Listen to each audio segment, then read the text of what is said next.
let's go and hit on the cameras. Now on the back, iPhone 11 has a dual camera setup, wide and an ultra-wide sensor. The Samsung Galaxy A52 has a wide, ultra-wide, macro, and depth lens, so quad camera on this specific device on the A52. Now, I don't think it's any secret. I think the iPhone 11's camera is beautiful. I still think it's very good. 4K 60 on the back, 4K 60 on the front.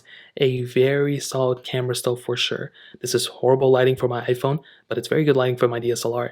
But I can tell you, outdoor photos, indoor photos, TikToks, anything you're going to do with this camera, it's going to be beautiful. You're going to have a great time with this specific lens. It's definitely not like I think the perfect camera out there, but it does the job. I wish it had the telephoto lens and maybe something like, what the S21 Ultra has. But I think this camera is very solid. And for a majority of people out there, it's a very predictable camera.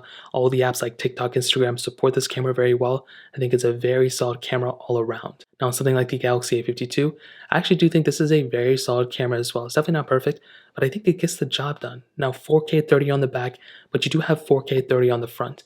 And for something like a OnePlus 9 to still only have 1080p, I think it's crazy. This device does have a little bit more versatility in that sense, but I will tell you one advantage that you have with the A52 over the iPhone 11 is the amount of features that's stuck within this camera.